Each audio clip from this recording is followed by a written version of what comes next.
ഇന്ന് ഓഗസ്റ്റ് 2 കത്തോലിക്ക സഭയിലെ തന്നെ ആദ്യത്തെ പൂർണ്ണ ദണ്ഡവിമോചന ദിവസമാണ്.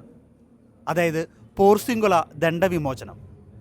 ഇന്ന് ഈ ഒരു പോർസിംഗുല ദണ്ഡവിമോചന ദിനത്തിൽ നമ്മൾ ഇന്നൊരു പോർസിംഗുല സ്പെഷ്യൽ ഓട്ടോയിൽ നമ്മുടെ ഫ്രാൻസിസ് അസീസിയുടെ കൂടെ നമ്മളിന്ന് പോകുന്നത് ചാലക്കുടി വഴി എലിഞ്ഞപ്രയിലേക്കാണ്. അവിടെ എലിഞ്ഞപ്ര കപ്പൂച്ചൻ മൈനർ സെമിനാരിയിലെ വൈദിക വിദ്യാർത്ഥികൾ ഒരുക്കിയ ഒരു മനോഹരമായ ഫ്രാൻസിസ് അസീസിയുടെ ഒരു എക്സിബിഷൻ നടക്കുന്നുണ്ട്. നമുക്കതൊന്ന് കണ്ടിട്ട് വരാം.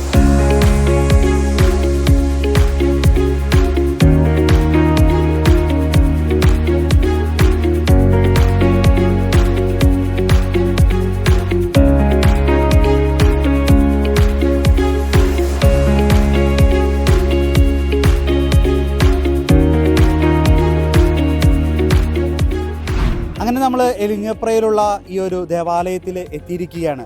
ഇവിടെ ഇപ്പോൾ ആ എക്സിബിഷൻ്റെ മുമ്പിലാണ് ഞാനിപ്പോൾ നിൽക്കുന്നത്. ഇവിടെ വരുമ്പോൾ തന്നെ നമുക്ക് കാണാൻ സാധിക്കുന്നത് ഈ ഒരു പോർസിംഗുള ദേവാലയത്തിൻ്റെ ഒരു മിനിയേച്ചർ ഇവിടെ ഉണ്ടാക്കി വെച്ചിട്ടുണ്ട്. ഇതിലൂടെയാണ് നമുക്ക് അകത്ത് ആ ഒരു എക്സിബിഷനിലേക്ക് പ്രവേശിക്കേണ്ടത്. ഈ ദേവാലയവുമായി ബന്ധപ്പെട്ടാണ് പോർസിംഗുള ദണ്ഡവിമോചനം നിൽക്കുന്നതും. ഇത് പണിതത് ഫ്രാൻസിസ് അസീസിയാണ്. എന്തായാലും ഇതുമായി ബന്ധപ്പെട്ട കൂടുതൽ വിവരങ്ങൾ നമുക്ക് ഇവിടുത്തെ വൈദിക വിദ്യാർത്ഥികൾ ഇവർ കുറേ പേരുണ്ട്. 4 പേര് ഇപ്പോൾ നമ്മോടൊപ്പം ചേരുകയാണ്. ഇവരാണ് ഈ ഒരു എക്സിബിഷൻ്റെയും ഇതിൻ്റെ എല്ലാം പിന്നിൽ പ്രവർത്തിച്ചത്. അപ്പോൾ നമ്മൾ ഈ ഒരു എക്സിബിഷൻ ഇന്ന് പോർസിംഗുള ദണ്ഡവിമോചന ദിവസമാണ്. ഈ ഒരു ദേവാലയം അതിന് പിന്നിൽ വലിയൊരു പ്രാധാന്യം അർഹിക്കുന്നുണ്ട്. എന്താണ് ഇതിനെക്കുറിച്ച് പറയാനുള്ളത്? നിങ്ങൾ ഇത് സ്റ്റാർട്ടിങ് തന്നെ പണിതിരിക്കുന്നത് ഈ ഒരു പോർസിംഗുള പള്ളിയാണ് അല്ലേ? അതെ അതെ. ഈ ഒരു എക്സിബിഷൻ്റെ ഏറ്റവും ഒരു സ്പെഷ്യൽ എന്ന് പറയുന്നത് തന്നെ പോർസിംഗുല പള്ളിയാണ്. കാരണം പോർസിംഗുല പള്ളിയിൽ വെച്ചിട്ടാണ് വിശുദ്ധ ഫ്രാൻസിസിന് ഈശോയും മാതാവ് പ്രത്യക്ഷപ്പെട്ട് കാലാകാലത്തേക്കുള്ള പരിപൂർണ ദണ്ഡവിമോചനം ദൈവം അനുവദിച്ചു കൊടുത്തത്. അപ്പോൾ ഫ്രാൻസിസിൻ്റെ ജീവിതത്തിലെ ഏറ്റവും ഒരു പ്രധാന ഘടകമാണ് പോർസിംഗുല പള്ളി. അപ്പോൾ ഇന്നൊരു എക്സിബിഷൻ എന്ന ആ പള്ളിയിൽ ഓഗസ്റ്റ് 2 കാലാകാലം ഓഗസ്റ്റ് 2 ഈ പള്ളിയിൽ വന്ന് അനുദപിച്ച് കുമ്പസാരിക്കുന്ന ഏതൊരാൾക്കും പരിപൂർണ ദണ്ഡവിമോചനം, അതായത് കുമ്പസാരിക്കുമ്പോൾ പാപം മാത്രമേ നമ്മൾ മോചിക്കുകയുള്ളൂ, എന്നാൽ കാലിക ശിക്ഷ അതിലുണ്ടാവും. പക്ഷേ ഈ ഒരു ദിവസം ദൈവം അനുവദിക്കപ്പെട്ട പ്രത്യേകം കരുണ ചൊരിഞ്ഞ ഒരു ദിവസം പുറസങ്ങളിൽ വന്ന് അനുദപിച്ച് പ്രാർത്ഥിച്ച് കുമ്പസാരിക്കുന്നവർക്ക് പരിപൂർണ ദണ്ഡവിമോചനമാണ്. ചുരുക്കി പറഞ്ഞാൽ ഇപ്പം മരിച്ച അപ്പ സ്വർഗത്തിലാണ്. അതെ, അതേപോലെ നമ്മൾ അതിന് കുറച്ച് കാര്യങ്ങളൊക്കെ ഉണ്ട്. കുമ്പസാരിച്ച് അല്ലേ, ഒരുക്കത്തോടുകൂടി വിശുദ്ധ കുർബാന കൂടണം, കൈക്കൊള്ളണം അല്ലേ, അതിനുശേഷം മാർപ്പാപ്പയുടെ നിയോജനം പ്രാർത്ഥിക്കാം. അപ്പോൾ അത്തരത്തിലൊക്കെ കാര്യങ്ങളൊക്കെ ചെയ്ത് കഴിഞ്ഞാൽ നമ്മൾ ഇപ്പോൾ നേരത്തെ ബ്രദർ ക്രിസ്റ്റി പറഞ്ഞ പോലെ തന്നെ നമ്മളിപ്പോൾ മരിച്ച സ്വർഗത്തിലാണ്. എന്തായാലും ഇതുമായി ബന്ധപ്പെട്ട ഒരു ചരിത്രം ഇതാണ് അല്ലേ? തീർച്ചയായിട്ടും ഇത് തന്നെയാണ് ചരിത്രം. അദ്ദേഹം സ്വന്തം കരങ്ങൾ കൊണ്ട് പുനരുദ്ധരിച്ച ദേവാലയമാണ്. ഈ ദേവാലയത്തിലാണ് ഈശോയും പരിശുദ്ധ അമ്മയും മാലാഖ വൃന്ദവും എല്ലാം ഫ്രാൻസിസിന് പ്രത്യക്ഷപ്പെട്ടത് അല്ലേ? ഫ്രാൻസിസ് തന്നെ അന്ത്യനിമിഷം ചെലവഴിച്ചതും ഈ ഒരു പോർസിംഗുല ദേവാലയത്തിലാണ്. ഇവിടെ ഇതുമായി ബന്ധപ്പെട്ടാണ് നമ്മൾ ഈ ഒരു ദണ്ഡവിമോചനം ആരംഭിച്ചതല്ല. മാലാഖമാരുടെ പള്ളി എന്നാണ് യഥാർത്ഥത്തിൽ പോർസിംഗുല ദേവാലയം അറിയപ്പെടുന്നത്. അപ്പൊ അതുകൊണ്ട് തന്നെ മാതാവിന്റെ ഒരു കട്ടൗട്ടറും പിന്നെ കുറച്ച് നമ്മുടെ ഉണ്ണി മാലാഖമാർ ഇങ്ങനെ നിൽക്കുന്നു. പിന്നെ കുറച്ചുകൂടി എക്സ്പ്ലെയിൻ ചെയ്യാനായിട്ട് നമുക്ക് വേറൊരു മാലാഖ ഞങ്ങളുടെ കൊടുത്തിട്ടുണ്ട്.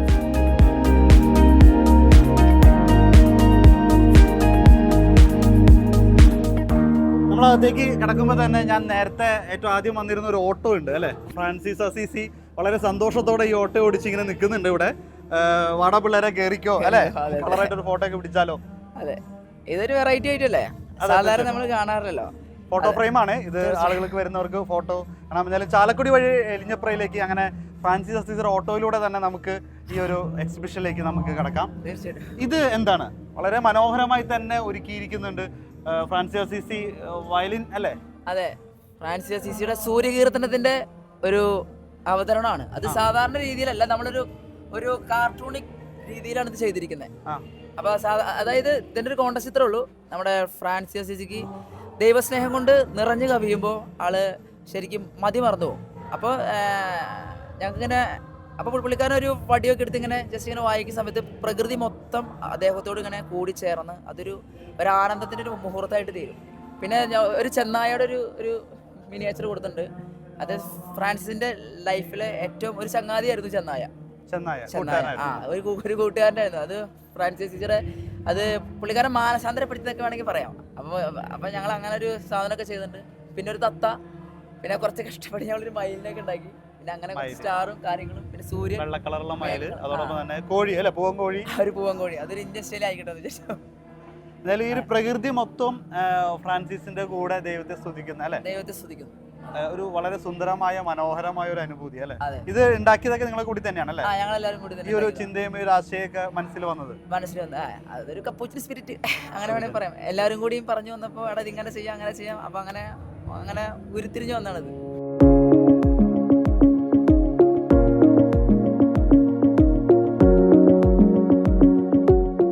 അപ്പൊ ഇതാണ് ആ ഒരു സൂര്യകീർത്തന ചരിത്രത്തിൽ 1225 തോന്നുന്നു. അതെ, സൂര്യകീർത്തനം വിശുദ്ധ ഫ്രാൻസിസ് അസീസി രചിച്ചത്.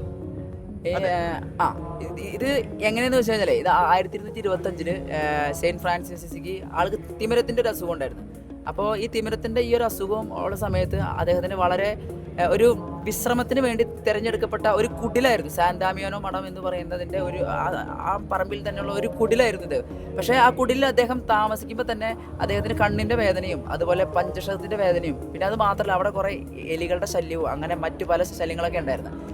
അപ്പോൾ ഒരിക്കലും ഇങ്ങനെ ഫ്രാൻസിസ് ഈ സഹനത്തിന്റെ ഒക്കെ ഒരു വേദനയിൽ പുള്ളിക്കാരൻ ഇങ്ങനെ പ്രാർത്ഥിച്ചു കർത്താവെ, അതായത് ഇതിങ്ങനെ സഹിക്കാൻ പറ്റുന്നില്ലെന്ന് പറഞ്ഞ് പ്രാർത്ഥിച്ചിരിക്കുന്ന സമയത്ത് ആ ഒരു വേദന പങ്കുവെച്ച സമയത്ത് ശരിക്കും കർത്താവ് ഒരു അശരീരിയായിട്ടുള്ള ഒരു ശബ്ദം കേട്ടു. ആ ശബ്ദമാണിത്, ഫ്രാൻസിസെ പറയൂ നിന്റെ സഹനങ്ങൾക്ക് പ്രതിസമ്മാനമായി നിനക്ക് ലഭിക്കാതിരിക്കുന്ന അമൂല്യമായ സ്വർഗീയ സമ്പത്താണെങ്കിൽ നിനക്ക് സന്തോഷമാകില്ലേ. ഈ ഒരു ശബ്ദം കേട്ടപ്പോൾ ഫ്രാൻസിസിന് ജീവിതത്തിൽ അതായത് ആ ഒരു സമയത്ത് വളരെ അതിയായ ഒരു സന്തോഷം അനുഭവപ്പെട്ടു. ആ സന്തോഷത്തിന്റെ തികവിൽ നിന്നുകൊണ്ട് ഫ്രാൻസിസ് സകല സൃഷ്ടികളെയും കൂട്ടിച്ചേർത്ത് ദൈവസ്തുതിക്കായി കൂട്ടിച്ചേർത്ത് എഴുതപ്പെട്ട ഒരു കാവ്യമാണ് ശരിക്കും സൂര്യകീർത്തനം എന്ന് പറയുന്നത്.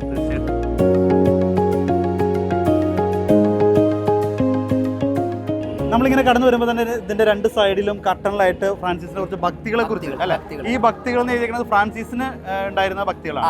വിശുദ്ധ ഫ്രാൻസിസ് അസീസിക്ക് പേഴ്സണൽ ആയിട്ടുണ്ടായിരുന്ന ഭക്തികളാണ്. ഉണ്ണീശോടുള്ള ഭക്തി, ദൈവപിതാവിനോട്, പരിശുദ്ധ അമ്മയോട്, ഈശോയുടെ തിരുഹൃദയത്തോട്, പിന്നെ ഈശോ എന്ന നാമത്തോടുള്ള ഭക്തി, പിന്നെ ഞാൻ അവിടെ സെയിന്റ് മിഖായൽ മാലാഖയോടുള്ള ഭക്തി, മാലാഖമാരോടുള്ള ഭക്തി, പിന്നെ അതുപോലെ പരിശുദ്ധാത്മാവിനോടുള്ള ഭക്തി, അങ്ങനെയുള്ള കുറച്ച് വിശുദ്ധ കുർബാനയോടുള്ള ഭക്തി. വിശുദ്ധ കുർബാനയോടുള്ള ഭക്തി. ഇങ്ങനെ 9 ഭക്തികളാണ് പ്രധാനപ്പെട്ടത്. 9 ഡിവോഷനാണ് ഫ്രാൻസിസിനുള്ളത്. ഓക്കെ.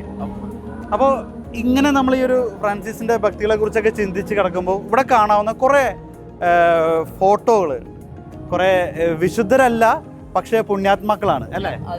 അതും എനിക്ക് തോന്നുന്നു 20-ാം നൂറ്റാണ്ടിലെ അതെ, വളരെ ലേറ്റസ്റ്റ് ആയിട്ടുള്ള ഒരു പുണ്യാത്മാക്കൾ. അതിൽ വിശുദ്ധരുണ്ടെന്ന് തോന്നുന്നു അല്ലേ?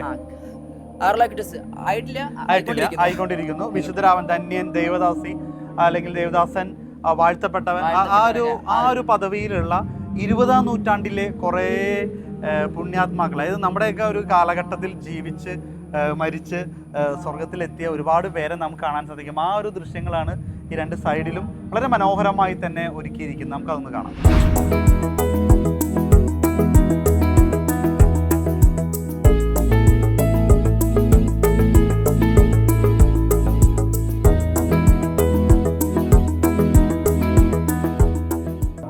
നമ്മൾ ഇന്ന് ഏറ്റവും പ്രധാനപ്പെട്ട ഒരു ദിവസം കൂടിയാണ് അല്ലേ? ഈ രണ്ട് സിസ്റ്റേഴ്സിനെ ഈശോയുടെ തിരുഹൃദയത്തിലേക്ക് സമർപ്പിച്ചിരിക്കുന്ന ഒരു കാഴ്ചയാണ് നമുക്ക് ഇതിനകത്ത് കാണാൻ സാധിക്കുന്നത്. നീതിക്ക് വേണ്ടി പീഡനമേൽക്കുന്നവർ ഭാഗ്യവാന്മാർ, സ്വർഗ്ഗരാജ്യം അവരുടേതാണ്. ഇന്ന് ഇവരുടെ ജാമ്യാപേക്ഷ മൂവ് ചെയ്യുകയും കൂടെയാണ്. ആ ദിവസം തന്നെയാണ് ഇന്ന് ഒരു എക്സിബിഷനിൽ തിരുഹൃദയത്തിൽ ഈ രണ്ട് സന്യാസിനിമാരെ ഈശോയുടെ തിരുഹൃദയത്തിലേക്ക് സമർപ്പിച്ചിരിക്കുന്നത് അല്ലേ? തീർച്ചയായും.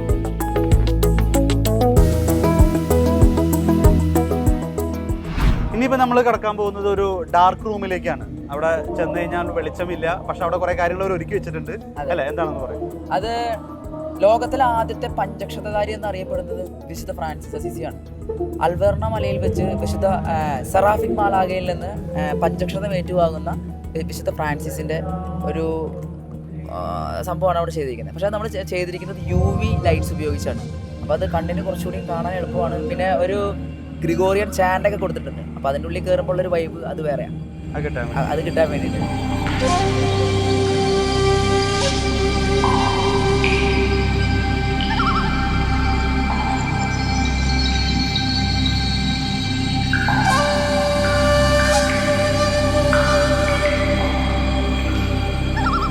ഇനി നമ്മൾ വരുന്നത് ഈ ഒരു പോർസ്യുങ്കള ദണ്ഡവിമോചനം സംഭവിച്ചതിൻ്റെ ആ ഒരു ഹിസ്റ്ററിയാണ് നമ്മൾ ആദ്യം ചെറുതായിട്ടൊന്ന് പറഞ്ഞു.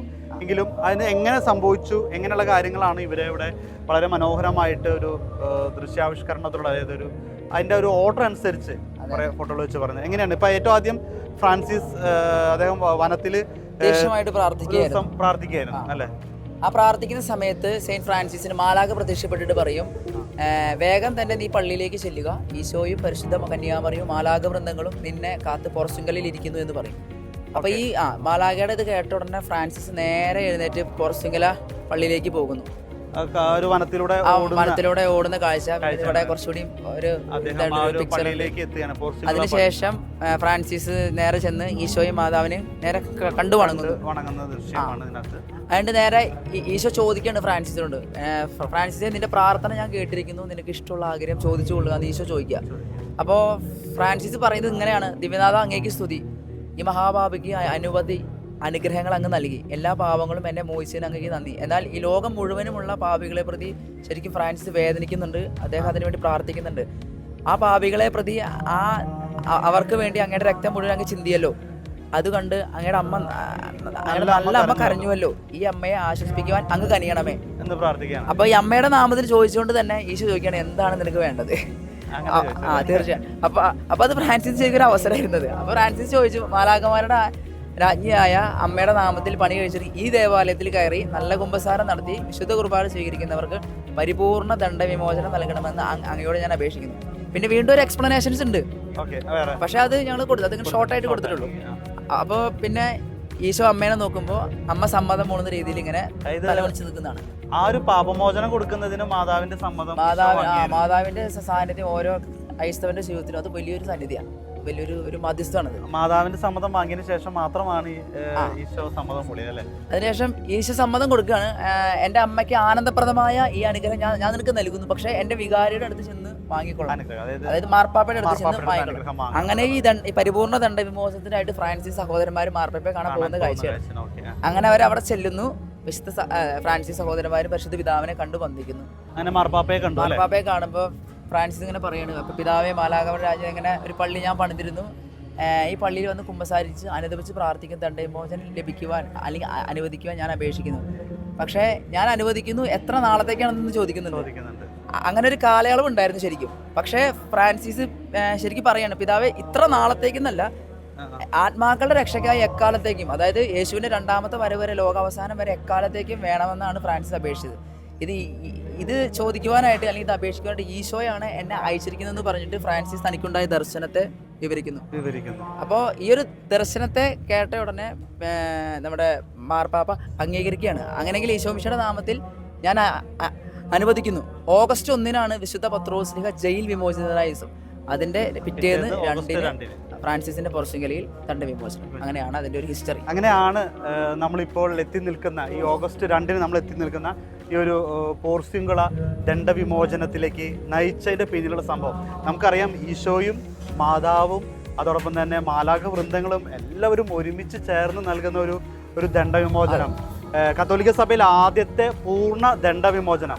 എനിക്ക് തോന്നുന്നു നമ്മുടെ ലോകം മുഴുവനുമുള്ള കത്തോലിക്കര് ഈ ഒരു സുവർണ അവസരം അല്ല, വളരെ ചെറിയ കുറച്ച് കാര്യങ്ങൾ മാത്രം ചെയ്താൽ മതി, അത് പൂർണ്ണമായ ദണ്ഡവിമോചനം, ഒരു കുമ്പസാരിച്ചാൽ മാത്രം കിട്ടുന്ന പോലെയല്ല, അതുമായി തന്നെ കാലിക ശിക്ഷയിൽ നിന്നുകൂടി നമുക്ക് മോചനം നൽകുന്ന വളരെ ഒരു സുവർണാവസരമാണ് ഇന്നത്തെ ഈ ഒരു ദിവസം. നമ്മൾ ഇതുമായി ബന്ധപ്പെട്ടൊക്കെ ഗുഡ്നസ് ടിവിയിലൂടെ എല്ലാം ഇന്നലെ മുതൽ നമ്മൾ ഇതുമായി ബന്ധപ്പെട്ട വിവരങ്ങൾ നമ്മുടെ പ്രേക്ഷകർക്ക് നൽകുന്നുണ്ടായിരുന്നു. അതൊക്കെ ഒരുപാട് പേര് കണ്ടിട്ടുണ്ടാകും. പലപ്പോഴും അങ്ങനെയുള്ളവരൊക്കെ ഇന്ത്യയിൽ എവിടെയായാലും, ഈ ലോകത്തിൻ്റെ എവിടെയായാലും ഫ്രാൻസിസിൻ്റെ നാമത്തിലുള്ള ദേവാലയത്തിലേക്ക് കടന്നു ചെല്ലുക, അവിടുത്തെ വിശുദ്ധ കുർബാനയിൽ പങ്കെടുത്ത് കുർബാന സ്വീകരിക്കുക. അവർ കുമ്പസാരിച്ചിരിക്കണം, കുമ്പസാരിച്ച് പാപമോചന ആയിരിക്കണം. അത്തരത്തിൽ അവർ കുർബാന സ്വീകരിച്ച് മാർപ്പാപ്പയുടെ നിയോഗത്തിനായിട്ട് പ്രാർത്ഥിച്ചു കഴിഞ്ഞാൽ പൂർണ്ണ ദണ്ഡവിമോചനം ലഭിക്കും. എന്തായാലും നമ്മൾ വളരെ മനോഹരമായി തന്നെ ആ ഒരു ചരിത്രങ്ങളെല്ലാം കണ്ടു. ഐ ലവ് ഫ്രാൻസിസ് എന്നുള്ളത് ഫ്രാൻസിസ് നമുക്കറിയാം, ഫ്രാൻസിസ് മാർപ്പാപ്പ അല്ലേ? സഭയിൽ ഒരുപാട് മാറ്റങ്ങൾ നമ്മൾ ഇതുവരെ കണ്ടിരിക്കുന്നതിൽ വ്യത്യസ്തമായ മാറ്റങ്ങൾ കൊണ്ടുവന്ന ഫ്രാൻസിസ് പിതാവ് മാർപ്പാപ്പ, അദ്ദേഹം ഫ്രാൻസിസിനെ ആയിരുന്നു അനുകരിച്ചിരുന്നത്.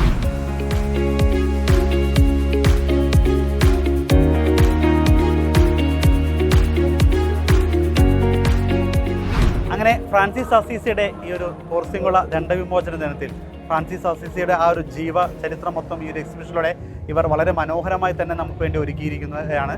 ഇവർ ചാലക്കുടി അടുത്തുള്ള എലിഞ്ഞപ്രാം ബെത്ലഹേം മൈനർ സെമിനാരിയിലെ വൈദിക വിദ്യാർത്ഥികളാണ്. ഇവരെ ഒരു 39ഓളം പേരുണ്ട്. ഇവർ ഒരുമിച്ചാണ് ഇത് മൊത്തം ചെയ്തത്. അതിൽ കുറച്ച് പേരാണ് നമുക്ക് വിശദീകരിച്ചു തരാനായിട്ട് ഇവിടെ വന്നത്.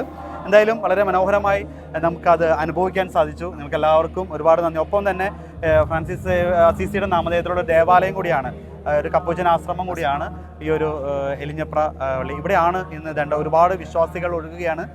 രാവിലെ മുതൽ വിശുദ്ധ കുർബാന ആരംഭിച്ചു. രാത്രി 8 മണി വരെ വിശുദ്ധ കുർബാന ഈ ദേവാലയത്തിലുണ്ട്, കുമ്പസാരമുണ്ട്, ആരാധനയുണ്ട്. ഇതിലൂടെയൊക്കെ ഈ ഒരു ദണ്ഡവിമോചനം പ്രാപിക്കാൻ ഒരുപാട് വിശ്വാസികൾ ഒഴുകി വരുന്ന കാഴ്ചയാണ്. എല്ലാവർക്കും നന്ദി.